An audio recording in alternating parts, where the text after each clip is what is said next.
You've you guys have held opponents to 100 or less in a lot of these games since the All-Star break. What have you noticed defensively that's allowed you guys to keep the games either relatively close or been able to win because of your defense?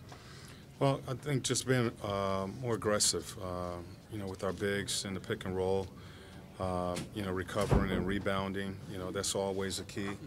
That's been an area where we've tried to focus on since training camp is, forcing stops, but, becoming a better rebounding team. So you got to rebound the ball, and when you do that, you're going to give yourself an opportunity to win. You've made some adjustments since the last time you played Boston, which was a couple months ago. Are there any changes that might be implemented tonight, given you haven't seen them in the last 2 months? Well, they are very aggressive attacking. Isaiah's playing really good basketball. I think it starts with their defense. They're very aggressive, physical on the defensive end of the floor. They force misses and they try to get out into transition and, get their transition game going. But, a solid unit. Horford, I think has really, helped them with a big being able to not only, spread the floor, post up, but, he also can defend. So, they've been playing really good basketball, consistent basketball, all season long. You're through 70 games. Paul this morning made the assertion that you kind of have to treat this game like a road playoff game. Are you agreeing with that type of mentality moving forward, given there's only 10 games left, or 12 games left, I should say? Well, that mindset really started. It should have started after the break. Being in a close race as we are, finishing, this regular season.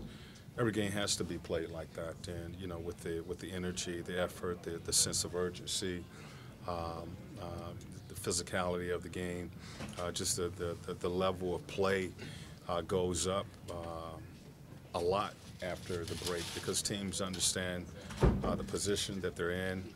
They're playing for us to either improve that position or to get into the race. So you're going to see teams with their playing their best basketball, and certainly at home. So that's something that's not anything new for us. I'm sorry. Is there anything about Paul George's game that has surprised you since you've taken over as coach?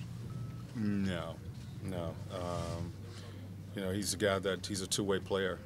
You don't see many of those guys in the league that are able to, play both ends of the floor, and they're committed to doing that. Even though he's our leading scorer, a lot of times in most games, he's taken on the best wing defender. So I was impressed when I first came and joined the Pacers at his approach to the game, playing both ways, and he's continued to do that. In the last couple of weeks, he's played even at a higher level.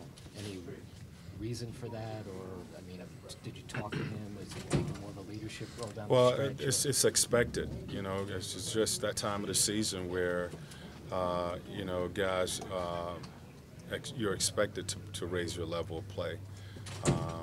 Going into March and going into the playoffs, and you're in a playoff race, you got to bring your best, and that level of play must go up. Possessions are you're getting less possessions, so you have to be more effective, more efficient with those possessions. And guys like Paul, who's playing with the basketball a lot, all-stars, you expect their play to go up.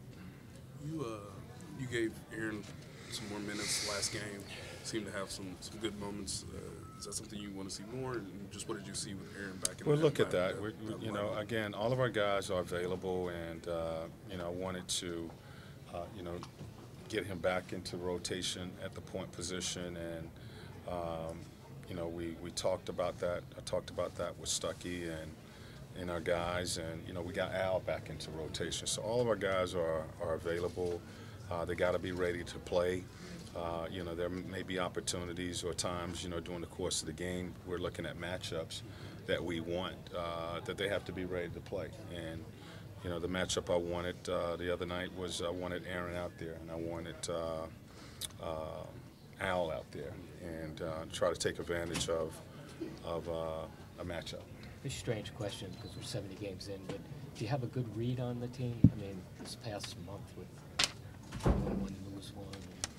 Well, I don't quite get that, but most of those games that we have dropped have been on the road, and we've really kind of struggled on the road.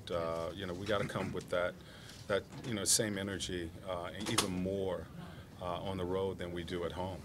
One of the better teams at home with our home record, but for some reason, that energy, that sense of urgency, we don't bring it until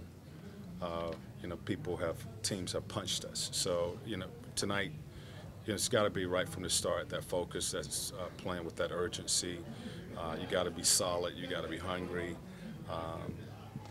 Can't have distractions, whether that is the road or the officiating. And you're going to have to play a great game to come into someone else's building and take a game. You start the same? Yes. Just go punch him right now. Well, if I could, I would.